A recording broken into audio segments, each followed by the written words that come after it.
পোকা আর ধোঁকা দুটি কিন্তু আলাদা হলেও গুণ একই হয়। কারণ পোকা ফসলের মাঠ ধ্বংস করে আর ধোঁকা মানুষের জীবনটাকে ধ্বংস করে, তাই না? হ্যালো এভরিওয়ান, আসসালামু আলাইকুম। সবাই কেমন আছেন? শাকিলা স্টাইলে আবারও স্বাগতম নতুন একটা ভিডিওতে। আজকে আমি কী রান্নাবান্না করলাম সেগুলো নিয়ে চলে আসলাম আপনাদের মাঝে। আজকে কিন্তু আমি সন্ধ্যা রাতের জন্য এই রান্নাগুলো করেছি। আর ইফতারিতে তেমন বেশি কিছু করি নাই। ওই যে রিজিকের মালিক আল্লাহ, তাই বলেন আল্লাহ রিজিকে যা লিখছে আমার আজকে তাই হবে। আজকে কিন্তু আমি বেশি কিছু করি নাই। তো আজকে আমি এই যে সামান্য একটু ইফতার নিয়ে বসেছিলাম, এই যে এই ইফতার কটাই আমি আর কি বাসায় তৈরি করেছিলাম। তো আজকে ভাবলাম শরীরটা বেশি ভালো লাগছিল না, তাই বেশি কিছু করব না। কিন্তু আসলে ওই যে বারবার বলি যে রিজিকের মালিক আল্লাহ, তো আল্লাহ রিজিকে লিখছে, তাই আজকে আমার ইফতারে কিন্তু অনেক কিছু চলে আসছে। তো হঠাৎ করে আমি ইফতারের জন্য সব কিছু গুছিয়ে নিয়ে যখন বসলাম, ইফতারের জাস্ট 4 থেকে 5 মিনিট আগে আমার বাসায় একটা কলিং বেল বাজলো। তো গেট খুলে দেখি যে আমার জন্য এরকম এক প্লেট তিহারি নিয়ে চলে আসছে, চিকেন দিয়ে তৈরি করছে। তো খাবারটা আসলে অনেক মজা হয়েছিল। যদিও আমি খাই নাই, কিন্তু আপনাদের ভাইয়া খেয়েছে, কারণ আমার আসলে ভালো লাগে নাই। তো এর মধ্যে দেখলাম যে আবার আরেকটা কলিং বেল বাজলো। তো ভাবলাম কে আসলো। এখন দেখি যে আমাদের অফিস থেকে আমাদের জন্য নাস্তা পাঠাইছে, মানে ইফতারি পাঠাইছে। তো আলহামদুলিল্লাহ, শুকরিয়া আল্লাহর দরবারে।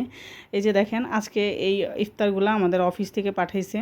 তো যে পাঠাইছে তার জন্য দোয়া করি, আল্লাহ তাকে ভালো রাখুক, সুস্থ রাখুক। তো এই যে দেখেন এই ইফতারিগুলো আমাদের দুজনের জন্য পাঠাইছে। আর এখানে ছিল গরুর মাংস দিয়ে, এটাও ছিল তিহারি।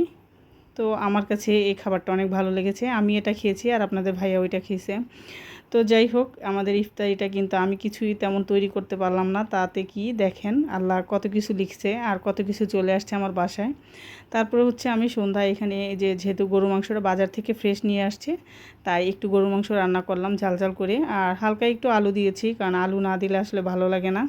মাংস খেতে খেতে যখন ভালো লাগে না, তখন একটু আলু মুখে দিলে অনেক ভালো লাগে। আর এই যে দেখেন কি সুন্দর সুন্দর হাড় মাংস বেশি পছন্দ করি না, মাংসের হাড়টাই বেশি ভালো লাগে। তো ফাইনালি আমার মাংসটা কিন্তু একদম রান্না করা হয়ে গেছে। আর এখন হচ্ছে আমি বাজার থেকে অনেকগুলো মাছ নিয়ে আসছিল, তো ওই মাছের মধ্যে কিছু ছোট ছোট মাছ ছিল। তো আমি সেই মাছগুলো একটু কড়া করে ভাজা দিব, কারণ এই এত ছোট মাছ, এটা আসলে এরকম মচমচা করে না ভাজলে খেতে ভালো লাগবে না। আর আপনাদের ভাইয়া হচ্ছে এরকম মচমচা করে ভাজা মাছটা বেশি পছন্দ করে।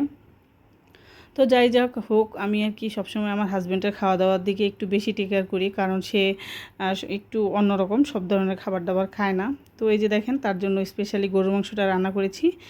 আর করলা ভাজিটাও তার অনেক পছন্দ, সে ঘি দিয়ে খেতে অনেক পছন্দ করে। আর এই মাছটা আমার পছন্দ, কিন্তু মাছ এরকম ভাজা হলে সেও খায়।